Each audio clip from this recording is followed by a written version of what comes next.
Hello and welcome to the second live stream of Dynamic Range Day 2024. And as usual, if anybody who's watching this can just drop a comment into the comments wherever you are, just to say, yes, we can see and hear you, that would be very cool. I have done live streams where people couldn't hear me for about 10 minutes and I didn't look and I didn't notice, so that would be terrible. But assuming everything is working, thank you so much for being here, and thank you to my guest, Lij Shaw from Recording Studio Rockstars podcast. Lij, welcome. Hey guys. Howdy Rockstars, howdy Ian. I just got logged in for the comments and now I can say hi to everybody too. Cool, and I can see that Bob says everything's good, so we can relax on that front. So, in this live stream, we have, well, a little bit of history. Okay, so Lij has been recording a ton of music this year with his band, the name of which is Three Fried Men. We actually have different bands with different names, but this particular album is Three Fried Men.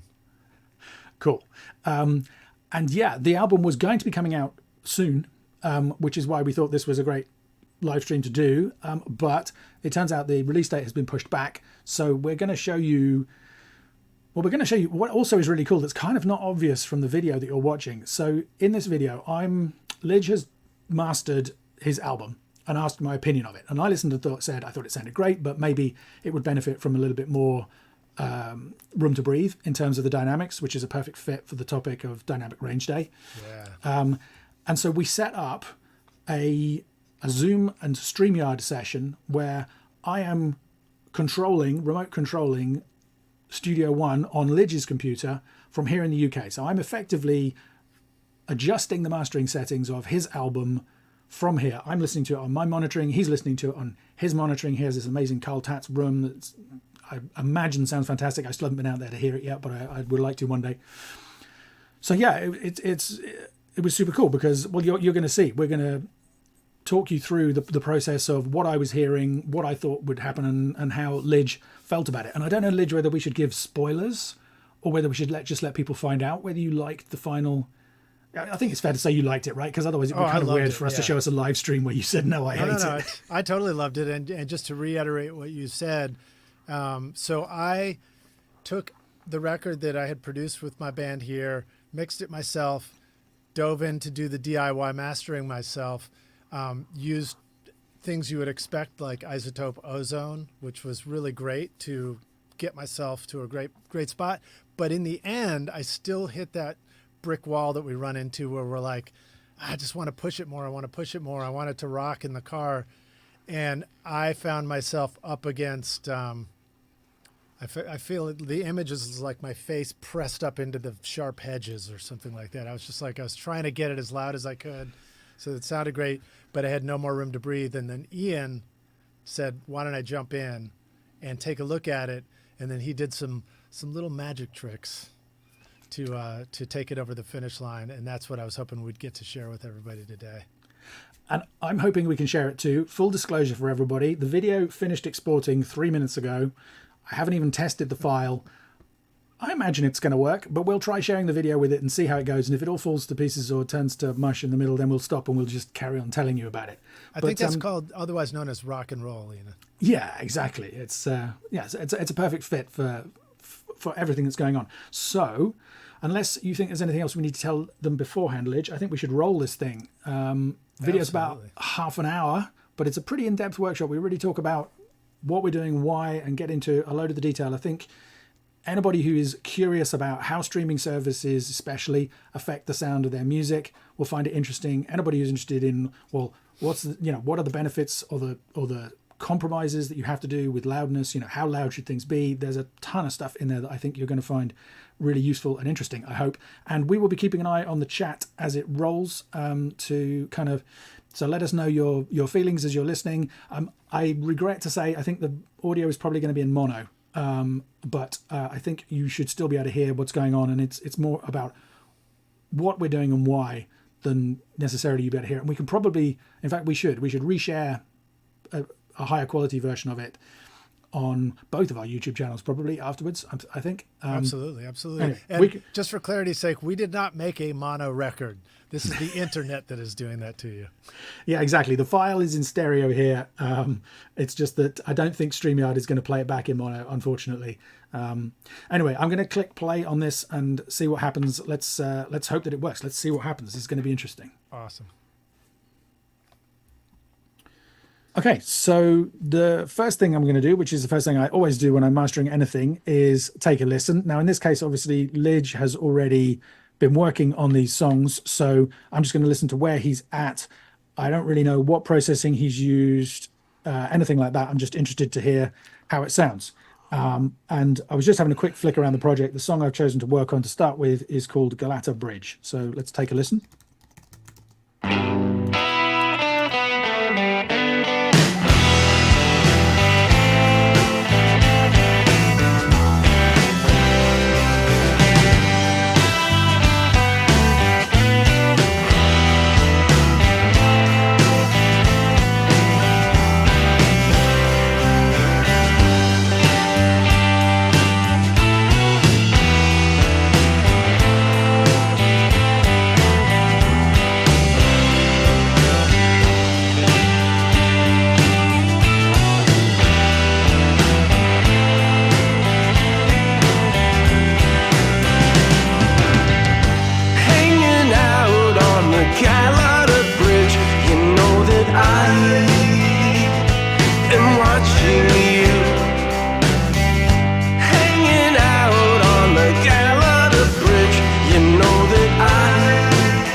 So it sounds really good, as you can hear. And there's absolutely no way I'd say that there's any problem with that. Lij has done a great job. It's got a really full, dense sound.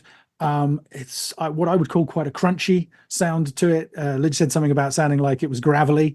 So there's an element of distortion there that's in the tone that I like, obviously, and that Lij likes. One thing that I am noticing that you can probably see, if you look at my Dynameter plugin over here, normally I only just tickle the red, and this song is basically in the red the whole time and pushing further. With a little brown in there too. There's a little brown in there. The other thing is the meters here. I like using VU meters, kind of analog emulation of the old analog style meters, and those were really pegging. So what I'm going to do is pull up my loudness penalty plugin, which is going to tell us what will happen to this song if we play it, if we upload it to online streaming platforms like Spotify, YouTube, Tidal, Amazon Music, all of those. And it'll just tell us if normalization is enabled on those, which it is on most of them by default, what's going to happen to the loudness of this song? How much are they going to turn it up or down? So in theory, we should play the entire song, but actually, because it's consistently fairly loud, we'll get an idea just from playing a short segment. So let's just see what kind of numbers we get. Some of you are picking oysters from the boys,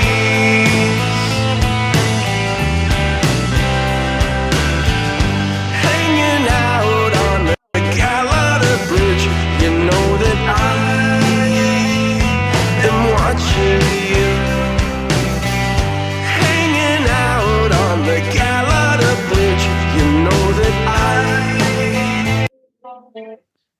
So we're getting numbers there, kind of -6, basically, especially for YouTube and Spotify, the two that I pay probably most attention to, because where most of the listeners are.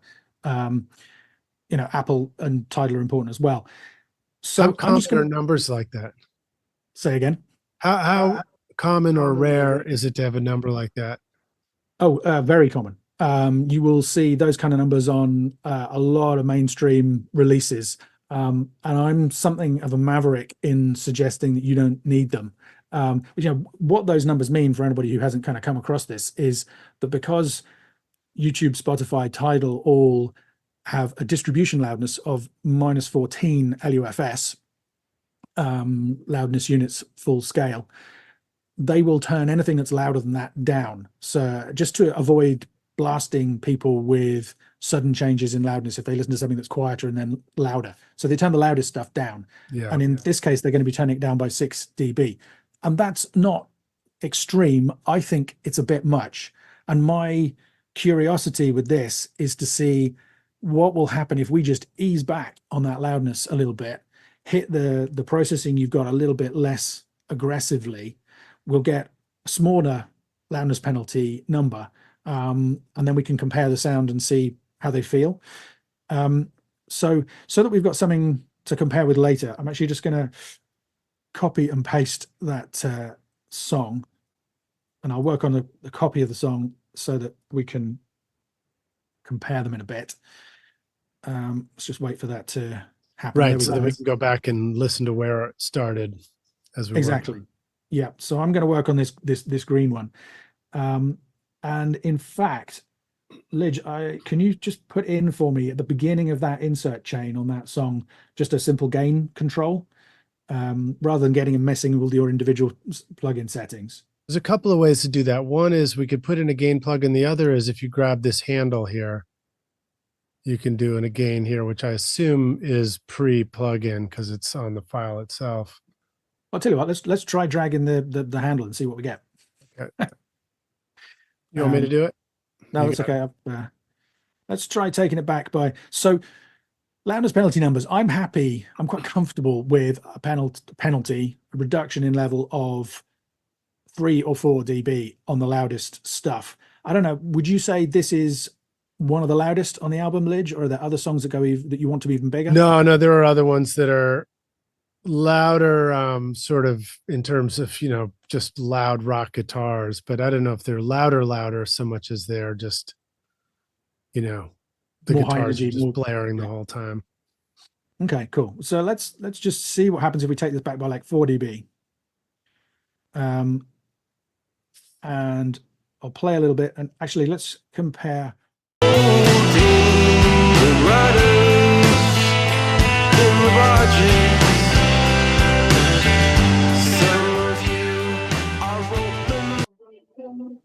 Yeah, there we go. That's all good. You crank the level way down on that handle, and then you just so that you could really clearly see the meters drop on the plugin. That way you could confirm that it was pre. Exactly. And the reason it's important that it's pre is that remember that if we uploaded this to streaming services as is, they would turn the loudness down, and that's post everything, right? Because that's we send the file and that turns them down. So that will achieve the loudness that they're looking for. And I'm not trying to match their loudness, by the way, but it's just we know that that's what's going to happen to it. Yeah. I want to pull down the loudness at the beginning of the chain so that we can just, all of this processing you have is working less hard. That will allow some dynamics back into the sound. We'll end up with a lower level master. In my opinion, that's absolutely fine. And I did a master for you, was it last year, Lij? Yeah. Where I kind of went for what I felt was right. And you were really pleased with the way that sounded on streaming. It sounded great. Yeah, it sounded really great. So the idea of this is to see whether we can achieve a similar result. And I would say that the song that we did previously, the end result was that it actually sounded quite loud on streaming in a good way. Yeah, absolutely. And I think probably we haven't done that direct comparison, but I have a high level of confidence it actually sounds louder when it's played back at -14 than it would have done if you'd have uploaded a much louder file. So that's my goal in this case, is we submit a quieter file, but we end up with a louder sounding result. Yeah. And to set the scene here, the stuff that you're starting with, I went through the typical process of I'm mastering it, I'm taking it to the car, I'm listening to it there, and I'm making decisions about what seems to sound best to me. But in all those situations, I'm just hearing it at full scale in the car. I'm never hearing that -14. I'm never hearing the compensation for streaming. So I never really had the right perspective. Right, exactly. And that's the feedback that the loudness penalty plugin gives us. I mean, it doesn't kind of mean much right now, but you can even use a preview button there to hear it reduced in level. It's just a gain change. But we will do that at the end of the process when we've finished tweaking this one. So now I'm going to play around with this second copy of the song. I'm just going to listen to it again, having pulled the gain back, and see what I think. Just for anybody who hasn't kind of come across what I do before, this VU meter here, there's Waves have a free VU meter. There's a ton that you can get. Usually they are calibrated out of the box, in the box, to be 0 equals -18, which goes back to the analog days.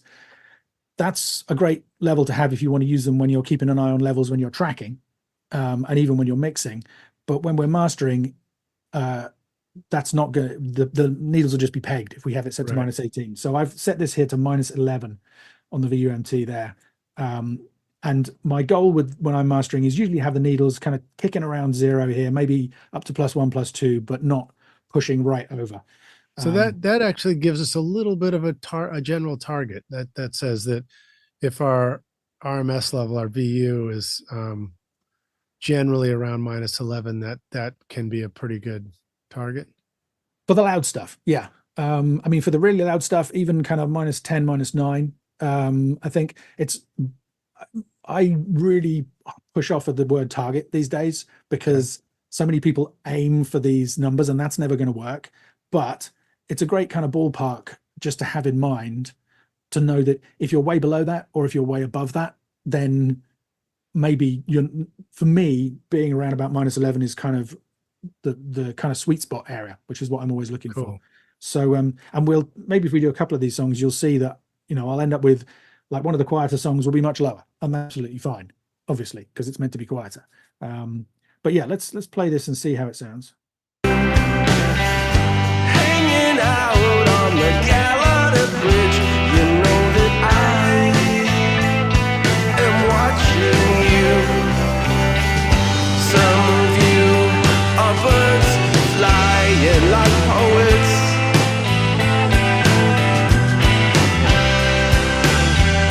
Some of you are fish twinkling, twinkling.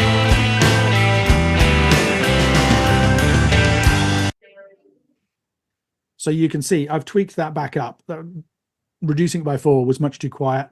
And I'm just basing this on my taste, based on my listening level in the room here, which I know super well. Just for this song, the way it's hitting me, the way it feels right. And when I look up at the meters, I find, sure enough, it's pushing a little bit over, +1, +2. That's fine. So I think that's a better level for it. And you can see that dynameter over here looks a lot healthier. Which again, I'm never gonna mix or master with my eyes, but it's aimed to help us get these decisions right, and so that's reassuring. So now I'm going to just listen to more and just see, because one of the things is, obviously, the reason that loudness and level is so important to us is this thing called the equal loudness curve, or the Fletcher-Munson curve, and people also call it the smile curve. And it's a psychoacoustic effect. So it happens in our head, not in the sound in the room. And basically what it means is we tend to think that things that are louder sound brighter and bassier. So anybody Lidge and I are old enough to remember back in the days when amplifiers, hi-fi amps, used to come with a loudness button. And the idea of that was when you turned them down for listening late at night, because you turned it down, we heard much less bass and treble and it didn't sound as good. So you hit the loudness button and it would just bring some of that back. These days, that kind of stuff tends to be built in and happen automatically without us knowing. But the opposite applies with mastering. And because I've turned this song down a little bit, the EQ settings that Lidge had originally may or may not sound right now that it's just stepped back a little bit. So I'm just going to listen to that again and see whether I feel like I want to tweak any of his EQ settings.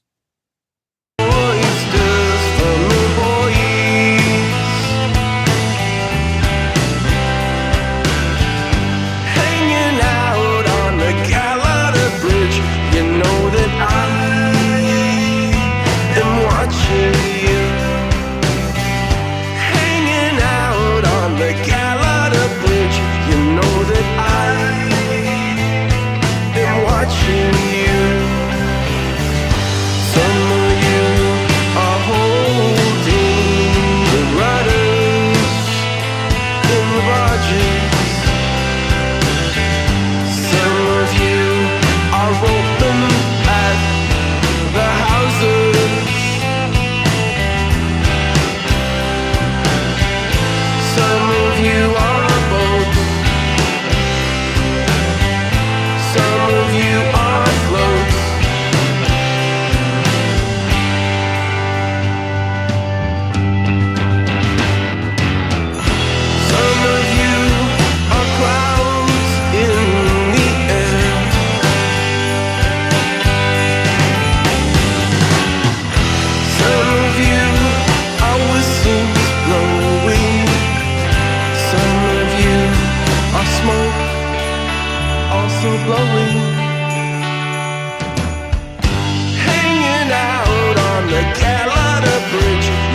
So I'm quite liking that. I really like low end and bass. But Lidge, am I overdoing that for your taste? Because it's your music.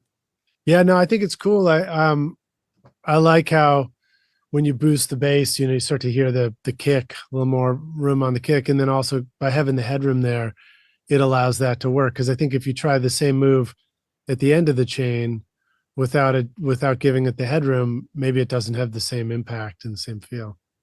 Yeah, exactly.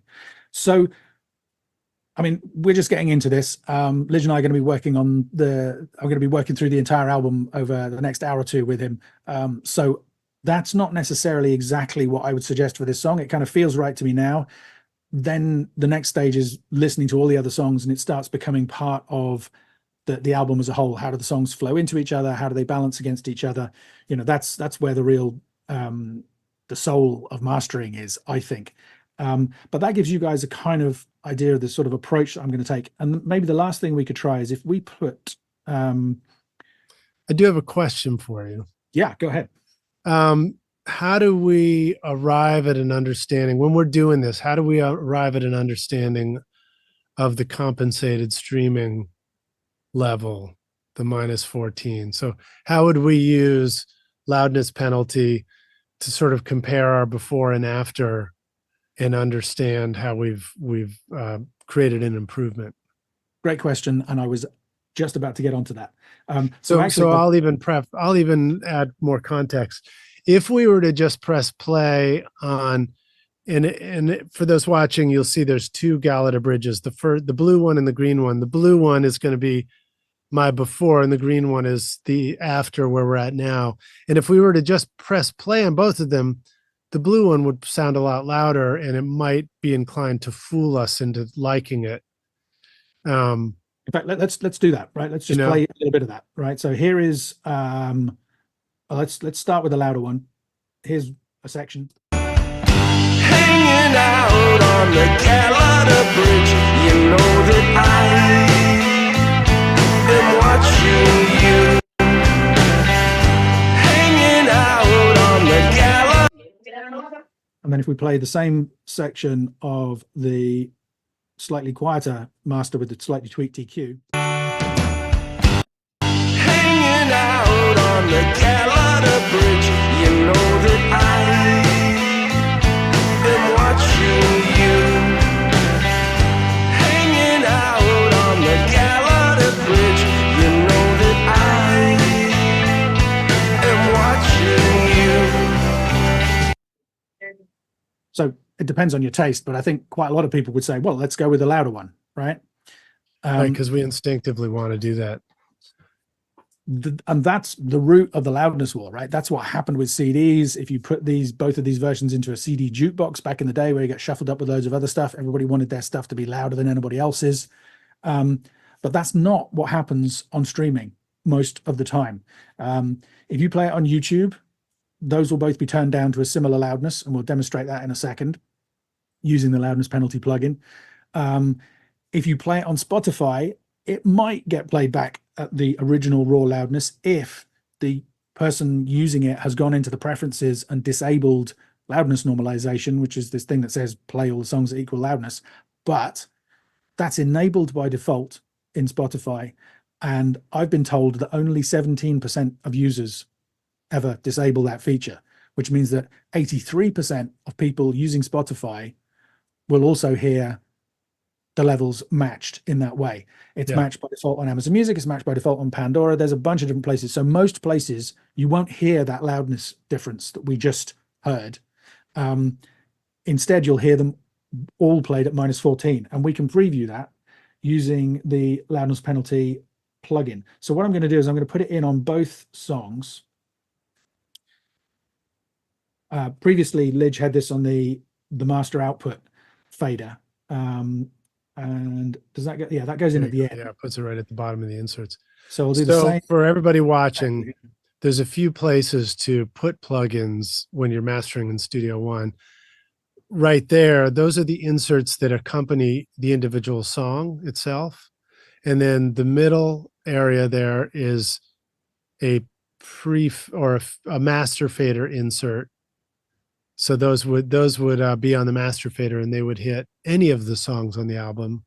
And then the next group on the bottom is a post master fader insert, probably a good place to put something like a metering and things like that, that you don't really want to process the audio, but you want to be able to see it across all songs. Absolutely. So Ian, right. you just added loudness penalty on this instance of the song, on the first version of Galata Bridge. You put I've actually added on both. While you were talking, I also put it on the second one. There you So go. you can see there it is. It's final in the chain on both of them. And then I'm going to do the same thing. Just for anybody wondering, I'm pretty sure, Lij, I'm right in saying that ozone there is just a true peak limiter, right? On the insert section? on the master bus, it is just a true peak limiter. There is an ozone also on each individual song that's probably doing a bunch of stuff. Yeah. So ideally we would put loudness penalty after the limiter, but because we want to get a value for each song, I'm just putting it at the end of the chain on each clip. So at the end of the inserts. So I'm just going to play that same section of the song. Let's pull up loudness penalty, and I'll let it run for a bit. So again, ideally you would run it for the entire song, but for the purposes of demonstrating this, we can just do a short section, and it'll give us. And just for clarity again, the blue version is the louder original version. The green version of Galata Bridge is our new and improved version. And we're looking at loudness penalty on the blue version only right now at the moment. Right now, correct.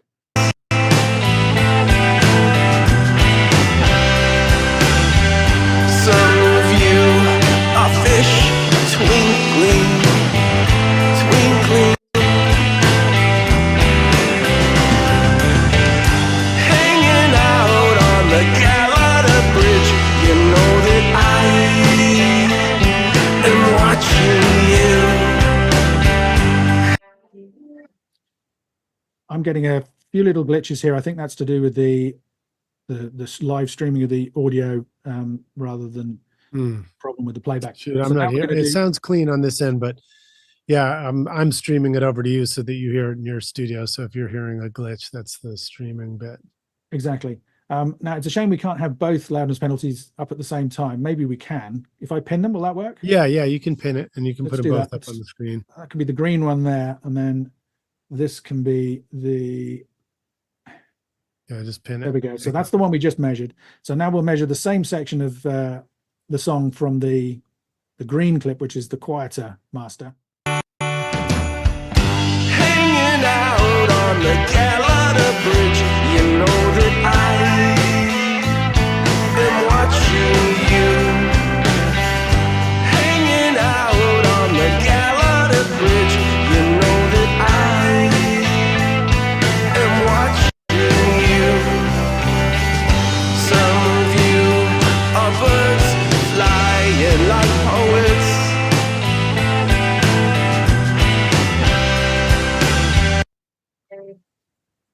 So you can see those numbers. They're still being reduced a lot. And to be honest, if that was a value for the entire song, I might be feeling a little bit like maybe I'm still mastering it too loud. But we're basically measuring a short loud section in this case. If we did it over the whole thing, I'd expect those to just relax up a little bit, both of them, obviously. But now here comes the interesting bit. If we enable preview on both instances of the plugin there, now when we've hit play, we're going to hear these reduced in level to -14, which is the streaming service's loudness. We may tweak it back up again in post just so that you guys have a decent level on the stream. But the point is we're going to hear these at matched loudness now as they would appear online. And what you want to be listening when you what you want to be thinking about when you listen to them is, do I think the louder version sounds better anymore? Which one do I think sounds better? And possibly maybe they both sound the same, in which case, well, we've backed off the loudness by 2 dB with no downside for 83% or more of listeners. Or maybe even we find that the extra little bit of, especially the low end that we were able to put back in on the green version, has had a benefit. So and I'll say this also, because we have the preview turned on and it's compensating to bring them both down to our target level of -14. That means the louder one shouldn't really be louder anymore. We should just really hear apples to apples instead of apples to oranges, right? Exactly. Yeah. And it becomes more about how much punch, how much life, how much space is there in the sound.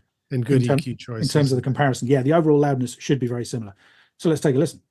Hanging out on the Galata Bridge, you know that I am watching you.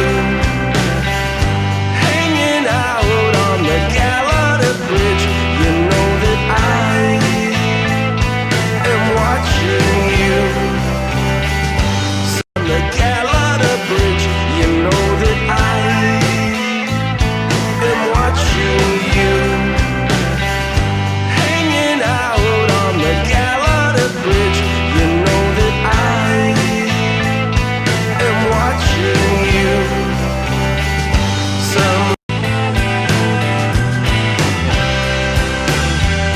Some of you are fish twinkling, twinkling.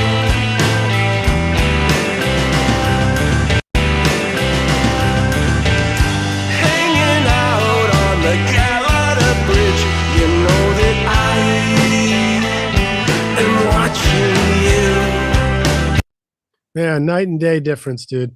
I mean, immediately the things that I hear and Rockstars listen for it is just listen to how the kick and the snare have more natural clarity, and you can hear them. They come through on the new version, whereas they're sort of squished out of life on the first version. And I want to again add context to this. Despite the fact that when I was mastering this and I was trying to push it louder, I was trying to add more and more excitement to the kick and snare. It's a natural thing that we tend to do in mixing and mastering ourselves, is we're trying to push it because we want to push more excitement out of what we're doing. And because of this quirk in Livestream, compensation and adjustment for the levels, we're removing it without knowing that we're removing it, because we didn't have the right perspective. We didn't have the right perception on the penalty that we were getting, right? I see what you did there. Nicely played, Lij. Yeah. In case anybody doesn't, I also have another plugin called Perception AB, which is intended to help you do this kind of stuff, where you can AB between the before and the after to make sure that you don't squash the life out of everything. But yeah, Lij is absolutely right. That's a great point, and I want to reinforce. I think it's such a shame that so many people out there are pushing things louder and louder and louder to try and get them to have more impact on streaming services in comparison to other stuff. Whereas actually, if they would ease back, they might get it without all of that effort and without potentially, kind of harming the song. And the other thing I want to say, we'll play another example just so you guys can see whether you can hear what we're talking about. But it's really interesting for me because I was very much focused on the kick when I was working on the EQ changes there. But Lij is absolutely right. The benefit for the snare, and it always surprises me. It's only a couple of dBs difference that we've made, but I think it really does make a big difference. Yeah, it does. So, yeah, let's take one more listen.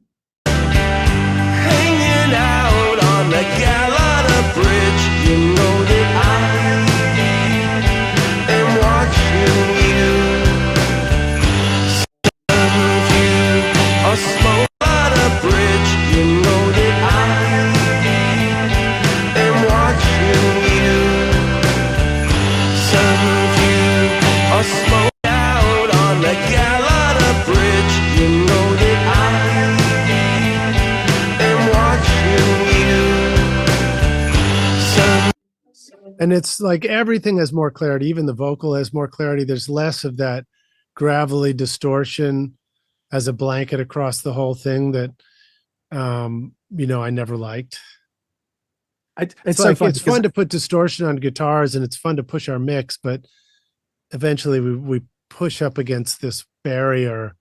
We're trying to add more excitement by pushing the loudness of things, pushing the limiting, and we're just killing our mix, It's so funny. Great minds, because I was literally about to say that time what I picked out was the vocal, and that is a combination of it's both the extra dynamics, so there's just a little bit more room for it to breathe and have some separation and some space from the rest of the mix. You need some of that glue to pull mixes together to make them sound right, but beyond a point, it's not glue anymore, it's stodge. But the other thing is, remember, I put in that little extra lift. From memory, it was like a dB or a dB and a half in the upper, mid-range going up into the high frequencies, to just to kind of compensate for that, the reduction in loudness. You know, when you get extra loudness, you do get extra excitement, you do get extra buzz until it gets turned back down. And so, oh, I'm not seeing, oh, that's, I have the wrong one selected. Let's find it. Now, a question for you. It wouldn't be typical of us to have a before and after during our mastering. We would just simply go for the right result initially. And so, you know, maybe there's a short answer to this, but when you're using loudness penalty and you're working, I guess if you get comfortable with the -11 VU level as a working level, you begin to just trust that that's where you want to be. I mean, it's remarkable for us to hear the before and after and realize, oh, wow, I really killed it on my first attempt, and this really brings it back to life. But if you were just mastering it yourself, do you have a process of using the loudness penalty to check yourself? Do you still do a before and after, or do you just go for the right target because you train your ears as you go with it? It's a bit of both. So the short answer is yes, because I'm comfortable with that -11 VU, and I also, you know, I'll keep an eye on dynameter, and if I see it pushing, I don't mind it tickling the red every so often, but if it's constantly pushing into the red, that's a sign to me that, okay, I need to take a step back and have a think. But what I tend to find is if I'm using, especially well with my mastering level set up, right? So my monitors, when I played your original master, that sounded uncomfortably loud to me in here. Whereas mine sounds just right to me. It sounds big, it sounds full, without being over the top. So a combination of what my ears tell me and what the meters tell me, I don't actually need to use the loudness penalty plugin. I know what the results are going to be. You know, the loudest songs are going to be about -4. And then for quieter songs on the album, it'll be a smaller penalty. So I do sometimes check it just out of interest, or, you know, drop it into the website. If you don't need the plugin, anybody who wants to try this for themselves, go to loudnesspenalty.com. You can just, it's all the calculations are done in your browser, nothing is uploaded. You can just try it and see how your songs are going to be affected. Or you can upload it to a streaming service and listen to it, you know, put it on YouTube and listen to a preview that way. But yeah, a combination of what I hear, what I see, gives me confidence that everything is going to be fine with the penalty. It stops being a penalty, right? At the point where you don't hear a downside in the changes in the sound, there is no penalty. At that point, it's just an offset. Yeah. So, and it's such a great way for us to train our ears and learn this stuff, because we are going to be in a before and after situation until we, you know, finally get to the point where we trust our ears and we trust our levels. And I assume that you sort of have a volume, you know, you sort of know which click your volume knob is on while you're working too, as part of your process, when most of us are, you know, searching for that in our studios. I do when I'm mastering. So it literally, I never adjust it. I listen at full level and I have a dim, which is 12 dB down. So I just hit the dim button to get a different perspective. That could be useful, but I never tweak that up or down. And over time, you learn so much from listening in that way. When you're mixing, of course, each song is different. You're adjusting it so that it feels comfortable, but that's part of the process in mastering is, okay, now, how is it going to sound at the final stage? First impressions count. And yeah, so I have a standardized level. In terms of the before and after, one option is to use something like Perception AB. You know, that's a plugin designed to let you bypass all of your mastering processing with loudness matching enabled, so that you just hear a fair comparison between the before and after. And that helps reassure you that all the changes you're making are good. That's one option. You could also do what I've done here by hand, right? You could measure the loudness and go, okay, well, that one's 2 dBs louder, so I'm just going to turn it down by 2 to compare. So yeah, I don't need to do an A/B comparison, but really it's just a matter of matching the loudness in whatever way feels helpful for you, and trying to do that comparison in that way so that you hear a realistic impression of how things are going to sound out in the real world. So Perception AB is a very useful tool when we are, especially when we're going through and we're trying different plugins, we're trying different processing on the track, and we're, you know, and each time we add a new plugin, it might make things a little more exciting and loud, and we want to check ourselves because it gives us that ability to keep setting a benchmark and checking like, okay, if we have a matched volume, is this move that I'm doing now making things better or not? And then what's so cool about what you showed us here is that once we get to that point where we're like feeling pretty confident about the choices we made, and we're just trying to make it have that last level of, volume and excitement, this is really eye-opening too. And it was cool for me to see you go all the way back to the beginning of the chain and just turn it down. It wasn't like you went to the final limiter in the chain and turned it down. You turned it down sort of before any of the processing that I had done. Yeah, that's right. I mean, I haven't looked at your chain at all, really. I can see some potentially scary things like the Oxford inflator in there. That's a plugin you got to be careful with. But such a fun one. In some ways, I don't need to know about it. I mean, yeah, you literally all I did is let's just check so that in the end I turned the song down by. Just click it and it should show you. Oh, is it? Okay, click. Oh yeah, there you go. Okay, so 3 dBs lower at the beginning of the chain. Yeah. Then it goes through a bunch of dynamics processing. So the final result was only 2 dBs different, right? Because you got -7 there, look, and -5 there. And then the other change that I made was just based on, okay, if it's going to be a little bit lower in level and I want a little bit more excitement, I'm going to go for, or it gives me space as well, right? To increase, so 1.4 dB on that low end there for the kick and the low end of the bass, and 0.76, so 3/4 of a dB in the high end there, just going in is what helps lift the vocals out and give a little bit more space to those guitars and things. So basically you put a little bit of a loudness curve on there, like you were talking about. You turned it down, gave it a little bit of a loudness curve, and it makes it sound more exciting.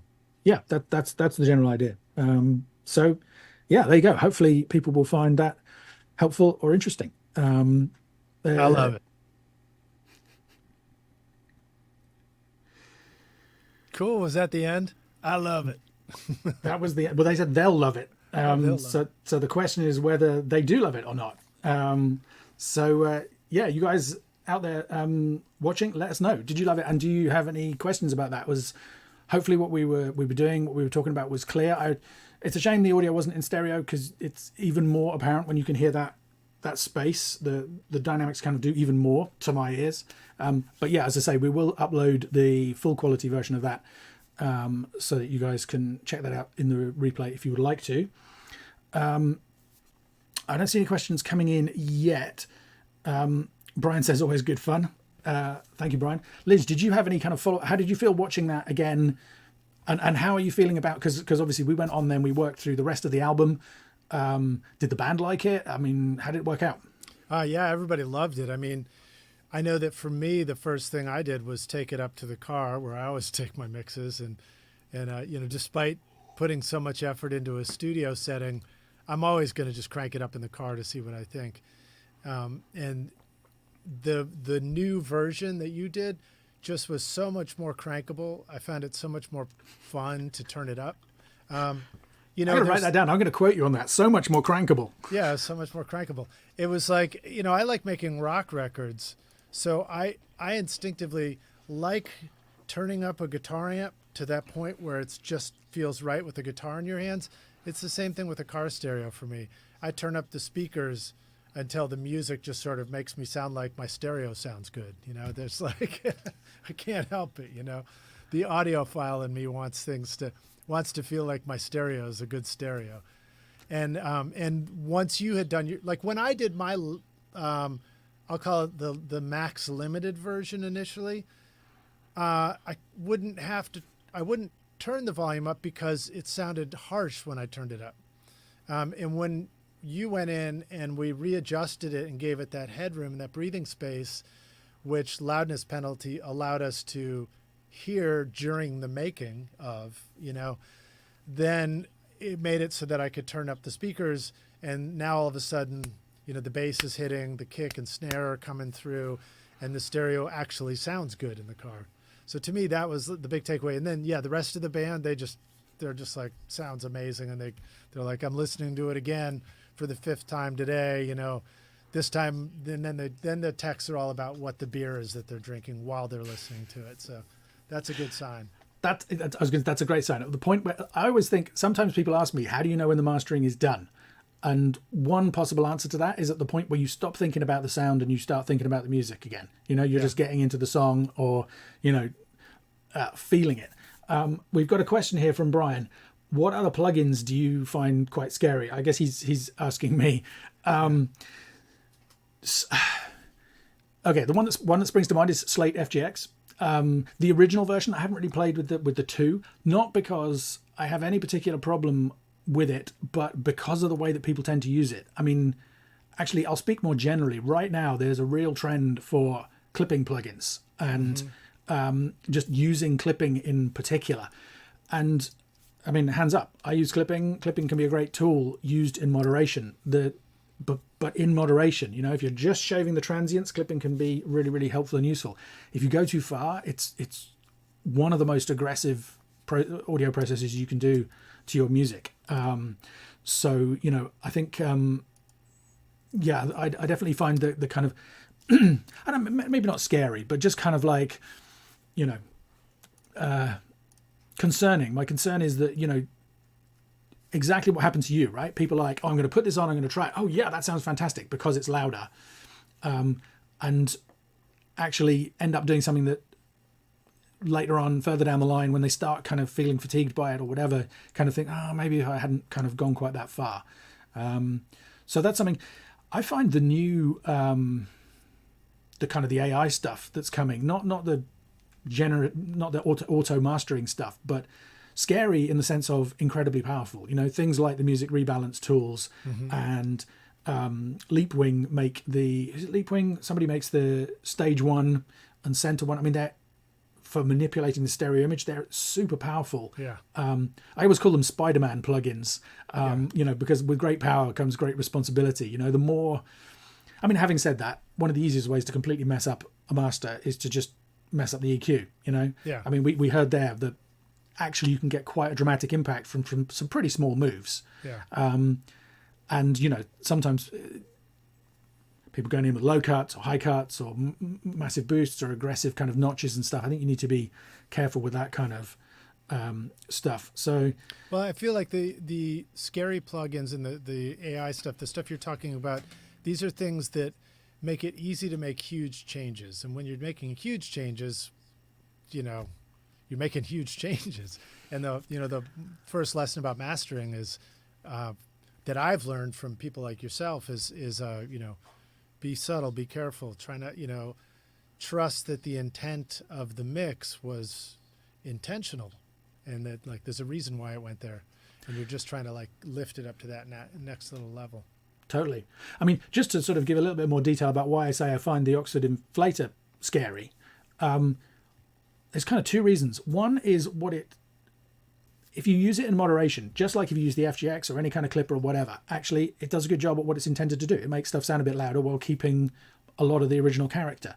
Yeah. It's when you push them too hard that the side effects become, you know, for me, quite alarming. You know, going beyond what I feel is appropriate for the mastering engineer alone to do. It's like if the client's there or if it's in consultation or they've asked you to do something, that's kind of different.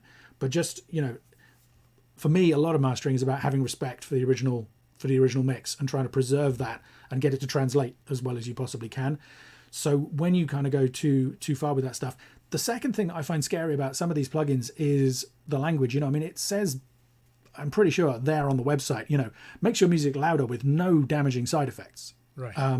You know, and FGX, the original FGX, super transparent. You know, all these limiters that say, oh, make your music louder and retain dynamics. And all of that stuff, that bothers me because it kind of feels a little bit like that you do that if you use them gently. And if you start using them heavily, it stops being true, you know? Yeah. All limiters. I've definitely damaged some of my mixes with FGX. Very much damaged them. But it's because it did such an amazing thing, because you could crank it and because you could add that low end and that high end, you know, and you discover, you're like, wow, look what I can do. And that's the problem. It's like in that moment, you feel a little bit like that. But when you go listen to the record for a full 3.5 minutes in the car or the full record. It just wears you out. I was making a comment in there that, when I first started working with younger bands in the studio, I grew up with an appreciation of certain records, and then they'd come up with like, hey, have you heard this yet? And even when it was transferred to cassette back in my car, I remember being exhausted listening to some of the records. And some of these are even great sounding records. So it was a trend, that whole loudness thing. I remember being exhausted by the charts, listening on FM radio back in the day, because all FM radio processing goes through an Optimod or some kind of similar thing. They want the signal to be loud so that if you're in an area where the radio signal is quiet, it doesn't get buried in hiss and static. Yeah. So they crank up the levels there. And more recently, I've realized, I think the reason for that is it was pure music. You didn't have the DJs in between, right? You can kind of cope with that level of intensity better if there's some variety in terms of, okay, we'll go back to a speaking. Whereas with the charts, it's like, that was Blur. And now in at number 5, this, right? Yeah. And so it's just wall to wall, super compressed stuff. And because I used to listen to it, I'd be listening to the chart show on a Sunday evening while doing my homework as a teen, and just kind of getting a headache. And it wasn't the homework. I mean, I guess the homework contributed to it. But, okay. So listen, we're coming up towards the end of the hour. If anybody has any other questions, if there's a couple more quick ones, we can drop them in while we wait to see if that's the case. I just want to say to everybody, thanks so much for being here. If you enjoyed this stream, please share it with anybody else you think might like it. There is another live stream in about 4.5 hours, 10 p.m. UK time. If you go to dynamicrangeday.com and click the live button, all of these live streams are embedded there. You can watch the replay. I did a little intro video earlier on today. You can rewatch this one if you missed the beginning of it, and you can watch tonight's replay, or if you're watching this on Facebook, it should be there in your stream, or you head over to the Dynamic Range Day page and you can find it. The reason I'm mentioning it now is part of that stream is going to be what I think is quite a cool announcement of something that people who are interested in the kind of topics we've been talking about in this video will also be interested in. And it really, really relates to Lij's song. In fact, providing I've got the files, I might use this song as part of a demonstration that I'm going to do. And the demonstration, by the way, is going to be... Well, so what we've been demonstrating in this stream, I've had a ton of pushback against that recently. Like literally just this morning, I saw a comment on a Facebook group saying the idea that quieter music or quieter masters sound just as good on streaming, maybe even slightly better, is the biggest lie in music production. And I hear lots of people saying that. There's lots of people who have heard the kind of thing that we're talking about in this stream, and for whatever reason have decided that it's not true, either for them or their music, or which, that concerns me, because I want to share good information that is going to help people. You've seen a demonstration of how it worked on Lij's album here. In tonight's live stream, I'm going to dive into looking at a whole range of different examples and do some comparisons between some super loud stuff, some more dynamic stuff. And I've asked people, you guys as well watching this stream, if you have examples of things that you think sound fantastic, super loud, even when they're reduced in level, send them over to me so I can test them, because I need comparisons to do. And, I've picked some of what I think are good examples, but I would love to get some from you guys as well. So, yeah. It would be great if you guys would like to come along to that stream as well. If you can't make it live, then there will be a replay. And yeah, we don't have any more questions. Well, so you got one. This one came in from Emiette. Okay. If I'm pronouncing that right. It said, very nice. How do we ever need to update our loudness penalty plugin? Occasionally. Usually, if you keep an eye on my blog, productionadvice.co.uk, usually if there is the only reason really to get an update is if one of the streaming services changes something. So for example, Apple changed at the beginning of last year the way that they do normalization, so we updated the plugin. A couple of years before that, YouTube made a change, we updated the plugin. So when that happens, usually I will do either on the Metaplug site or on Production Advice, I will do a post where I kind of flag that up to everybody, because people are kind of interested in that information. We haven't had a major change this year that I'm aware of, but I will keep you posted on that. So yeah, just kind of, there's no harm. I mean, every so often there'll be a bug fix, or we'll update it to work on the latest processors, all that kind of stuff. I'm not aware of any problems with the loudness penalty plugin, but yeah, every so often. I can see another one here. How much might the overall EQ balance change between songs? Okay, that's a great question. Quite a bit, honestly. One of my favorite sayings is mastering is about balancing, not matching. So if you think of kids playing in a playground with a seesaw, and you have a big kid on one end and you have 4 little kids on the other end, and they're managing to play, and they can pretty much balance it so that it works. They have a good time.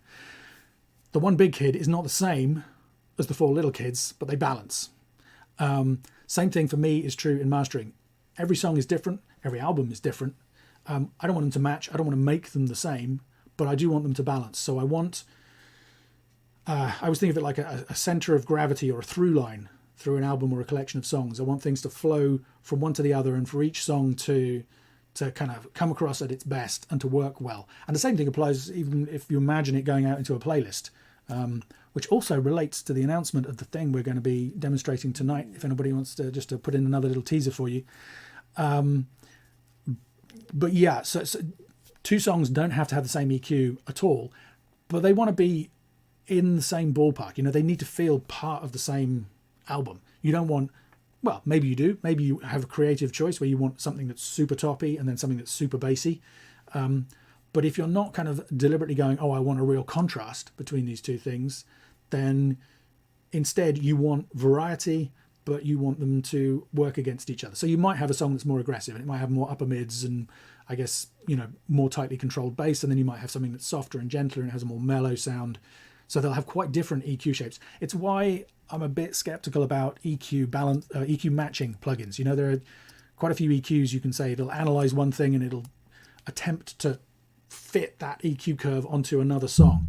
That can kind of be an interesting experiment, but for me, it's very rarely actually what you want to do when you're mastering. Right. You had a question from Brian saying, where do you want to send the examples again? I think maybe he means what links? Just if you can just either leave a comment on one of the Dynamic Range Day posts on or send me a DM in Facebook, Brian. Anything, just because I can, if the thing's on YouTube or Apple Music or wherever, I can find it and take a listen and snag the audio if necessary. I mean, if you actually have the files, then a Dropbox link would be cool as well. Yeah, any way you like, really. I don't have I'm not asking anybody to upload anything. I just need a kind of suggestion of, hey, how about this song? And then I can go and take a listen to it. And then when I or Hanveli, when this record comes out later, we'll circle back and we'll, attach that in the YouTube, the high-res version of this, so that you can really hear the final result online. Yeah, too. Absolutely. We should post your link one more time, Lij. I will put that in the... You got another question here, too, from Casper. Says, if the songs are a bit rough in an album, would you focus on making them shine separately first, or from the start, considering album flow? It's really more of a mixing question, isn't it? No, I was good, because I think that's a great mastering question. I mean, if the songs are really rough, it's always better to go back to the mix and get things better in the mix if you can. But if you have a lot of variety, so for me, when I'm mastering, I like to bring all of the songs you saw there when I was working on Lij's track. We had all our songs laid out in a playlist, and we could do individual settings for each one. So I don't try and master when I'm mixing, which is a whole other question. But also when I start, I'll master the first song, so it sounds good. Then I'll move on to the second one and I'll master that without really paying much attention to the first one. And then I'll probably master the third one and probably do that as well. It's just like, how does this hit me? What does my gut tell me? How do I react? What do I feel is right?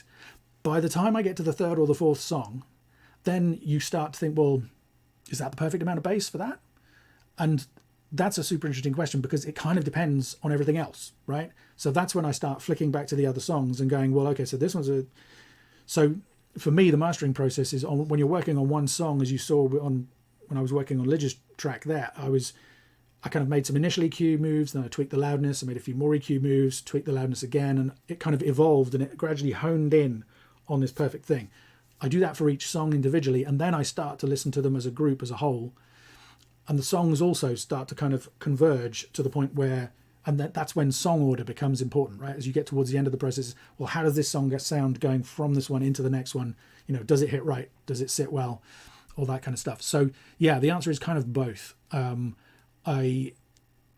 Initially I do the songs on a per song basis, partly because, you know, you do the first song, you think, oh, that sounds great. And you get to song 4 and you're like, well, that sounds great. And you compare them and you go, well, now I've heard song 4. I'm thinking song 1 should sound a bit more like this.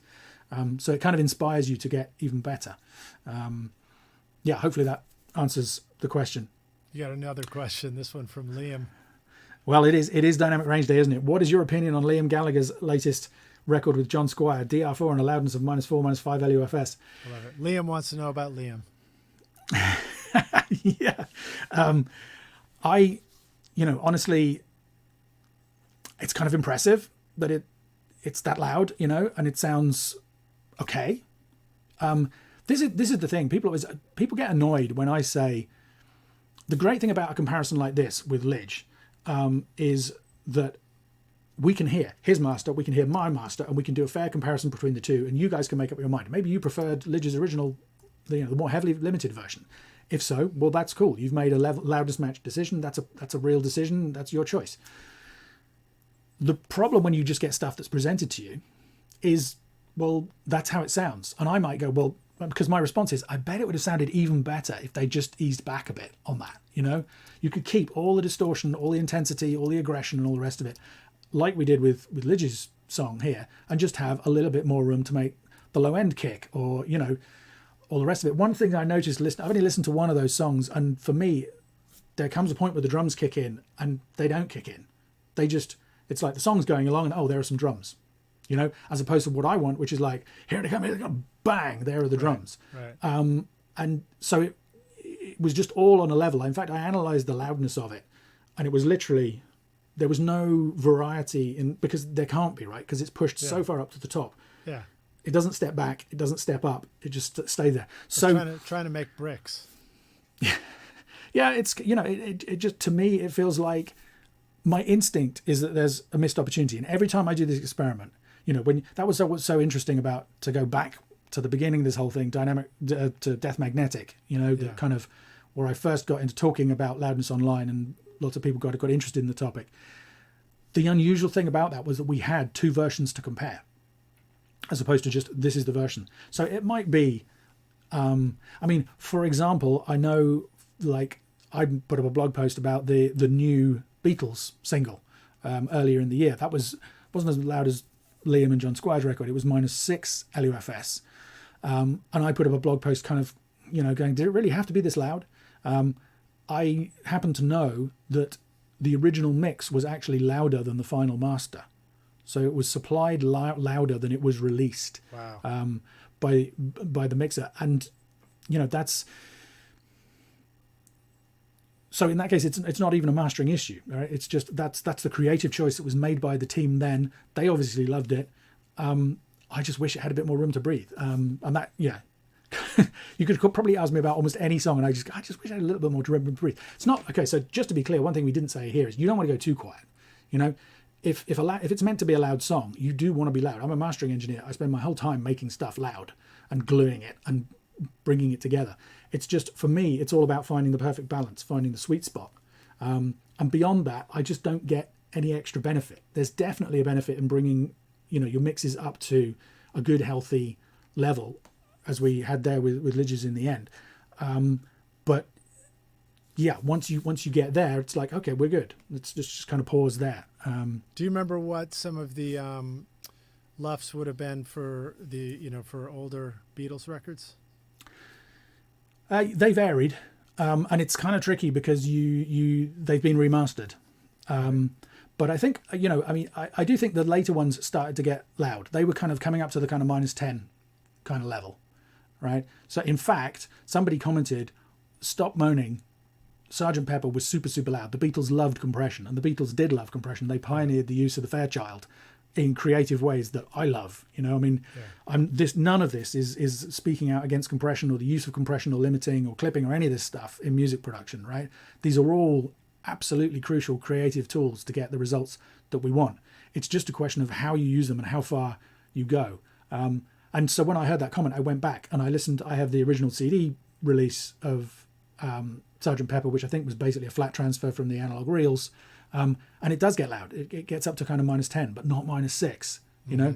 And the thing is, when you get to the top of the range, I mean, 4 dB is a lot at any point, but It's more than when twice it comes as to, loud. it's almost twice as loud when you get 4 dB more compression, limiting, and all the rest of it. None of those things are bad on their own, but an extra 4 dB on something that was already sounding great. You know, I mean, there's the thing. For me, I don't think there would be any benefit to taking those older releases and pushing them up any louder. You know, it just doesn't make them sound any better, doesn't make them translate any better, in my opinion. You know, which is not to say they're not completely within their rights to do it. So I think this is going to have to be the last question. We've got one more question from Liam again, saying, why not use the vinyl master for all platforms? Because it's always more dynamic. So that's an interesting one. That does exist. I know that Abbey Road does that. In fact, Steve Albini was telling me that they did that for the Breeders. They actually would take a sample off the cutting head at the vinyl cutting process. So it wasn't vinyl then transferred, but it was at the moment that it went to vinyl, the mastering was pulled off for digital. Interesting. I didn't realize that. I do know that he loves having an all analog chain. Yeah. So tape, all analog, straight to the vinyl. So, I mean, yeah, Liam. So my masters, you know, one of my favorite sayings is one master to rule them all. So every master that I do is suitable for cutting for vinyl. I do usually remove the final digital limiter that's just shaving off the last couple of dBs, just because you can't cut vinyl as hot as you cut CDs, because it won't fit on the disc, and also it's the cutting head doesn't track it as well if it's super limited, or lots of reasons. You can even burn out the cutting head if you try and cut it too hot. But So yeah, since it's going to be turned down anyway, I figure, well, unless the limiter is really contributing to the final sound, which sometimes it is. So that's one thing. I mean, there are some super dynamic releases on vinyl, and they maybe wouldn't work quite so well on streaming. But I think if you're in what I consider to be the sweet spot, your master could work everywhere. One thing to say, though, is that doesn't always happen for vinyl. Lots of vinyl these days is cut from the digital master. So, for example, the vinyl for the Beatles was cut from the digital master. So even though the vinyl could have stood an extra 10 dB of peak headroom, and therefore that master would have been turned down by, I don't know how much, probably about 10 dB in order to cut it to vinyl. The same digital master was still used because that was the one that's signed off by the band and everybody else. So there are some releases that have more dynamic releases on vinyl. There are some that don't. I think that Breeders one was Pod. I think that was actually the one from 1990. I was thinking it was after that, but I just looked it up. Cool. Okay, so I am going to have to wrap this up. I can still see more comments coming in. There'll be another Q&A at the end of tonight's live stream, where we'll be making the cool announcement, and I'll be doing the demonstration to try and test this theory that we've put in here. You know, do balanced dynamic records always sound as good when they're loudness matched? Can they even sound better? Do they sometimes sound worse? If they sound worse, why? We're going to dig into that. So yeah, please do drop some links to examples into the comments here or over on my social profiles. Thank you everybody for being here for the stream. I've really enjoyed it. I hope you guys have too. Lij, thank you for letting us use your song as an example and for getting me involved with your album. Yeah, thanks so much for helping us finish the record, man. That was so awesome to get it sounding amazing. So really appreciate you, and I appreciate everybody who's joining us on this live stream. Thanks. Thank you, everybody. Same. My pleasure. Okay, thanks everybody. Hopefully see at least some of you later on this evening. That's 10 p.m. UK time. You can go to dynamicrangeday.com and click the live button in the menu at the top, and you'll be able to find where we're going to be from there, or you can just look on the Dynamic Range Day Facebook page or my Facebook page. We're going to be everywhere. Range Day rules. There you go. Thanks everybody. Great to see you, and thanks for listening. Cheers.